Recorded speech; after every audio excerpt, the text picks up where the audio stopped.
මාසෙල සම්පත් ජාතික පාරිපරිමේ නායක අපි අද දිනේදී අපේ සිවිල් සංවිධානයත් එක්ක මේ රාජ්‍ය සේවා කොමිසම් සභාවට ආවේ මේ රටේ රෝගීන් වෙනුවෙන් පෙනී හිටපු ජාතික රෝහලේ නියෝජ්‍ය අධ්‍යක්ෂක වෛද්‍ය රුක්ෂාන් බෙල්ලන මැතිතුමාගේ වැඩතහනම් කිරීම සඳහා සෞඛ්‍ය අමාත්‍යාංශයේ ලේකම්වරයා විසින් රාජ්‍ය සේවා කොමිසම් සභාවට ලිපියක් වෙලා තියෙනවා. ඒ සම්බන්ධව තමයි අපි ආවේ. මොකද අපිට රාජ්‍ය සේවා කොමිසම් සභාවට ගන්න තීන්දුව බලපෑම් කරන්න බෑ. අපිට අපි ඉල්ලීමක් කරන්න පුළුවන්.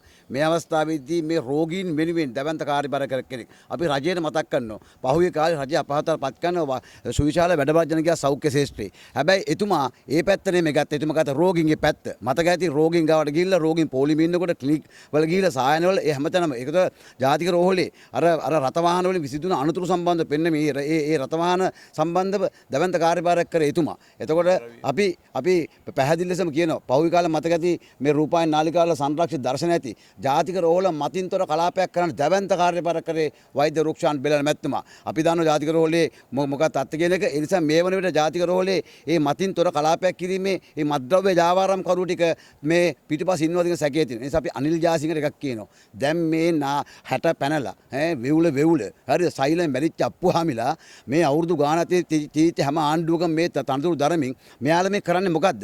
අපි අහන ගෝඨාභය රාජපක්ෂ අනිල් ජාසිංහ පැන්නුවේ ඇයි කියන එක. ඒ තොරතුරු අපි ගාව තියෙනවා. ඒ නිසා අපි අනිල් ජාසිංහට කියනවා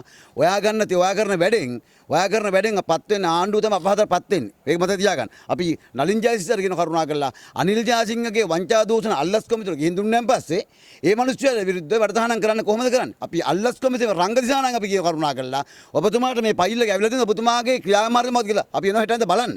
ඔබතුමාලා චාමර සම්පත්ද අරයද්ද මේ හැම මෙතියමතුරු ගන්නවා. දැන් මේ සාක්ෂි එක්ක විකරණ වාර්තාවත් එක්ක මේ වෛද්‍යවරු කියලා බාර දුන්න මේ බෙහෙත් වංචාව සම්බන්ධව මේ සම්බන්ධ ඔබතුමාගේ ක්‍රියාමාර්ගය මොකද්ද?